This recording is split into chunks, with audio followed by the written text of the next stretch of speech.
Hey guys, we're coming at you from the New York Stock Exchange with a different type of crowd. But before I introduce you to them, let me introduce you to our usual Matt Cheslock. How's it going, Matt? Good, boss. How are you? I'm well, thank you. Well, Matt, we because I'm a technical girl, we got to bring that up, right? We hit a lot of technical levels, tagged the 200 and a lot of market leaders. So what targets and technicals are you looking at? Look, every technical move is going to be extended to the downside right now. These moves are fast, they're violent. Volatility's back in this market. We clearly see that the market tried to rally earlier. It's down 300 again today. So right now, you just have to be patient. If you're thinking about buying, you might want to start to leg into a position, but I don't know if you're going to buy your whole position right now.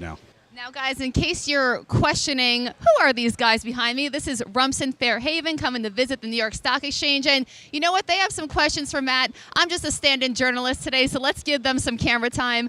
Who has a question for Matt? All right. What is your name? Mara. Okay, Mara, what's your question for Matt? I'm wondering, what do you think is the main reason for this drastic decline in the market?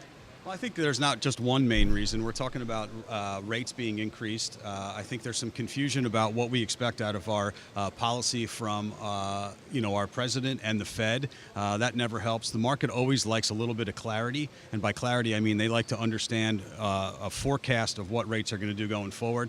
And I think that's why we're seeing the sell-off, because we're not quite certain what to expect. That was a great question. All right, who's next? Who's going to top that one? All right, here. What's your name? Grace. Okay, Grace, you can come right up here. And what's your question for Matt? How do you think the midterms will affect the market?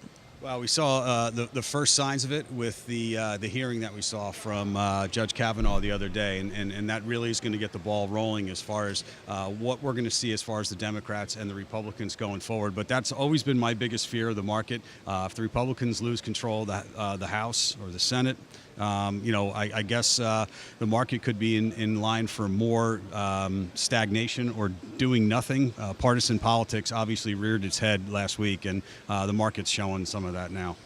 Man, these guys are really on top of me right now. We got some smart money here, and we have time for one more question. All right, come right up here. What is your name? Sam.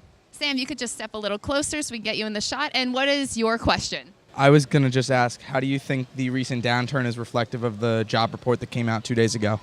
Well, the jobs report, the numbers are month to month, and they do change if you look back. So they'll report a number, and then they'll go backwards, and they'll adjust the other number. So it's not as forward-thinking or forward-targeting as we had maybe hoped. The CPI number today was hopefully more important. It showed benign inflation.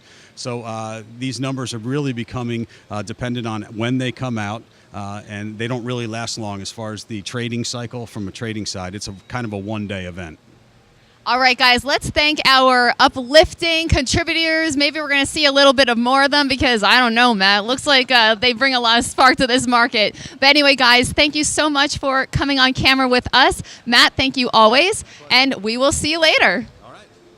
Awesome. Thank you, guys. Let's wave. Bye.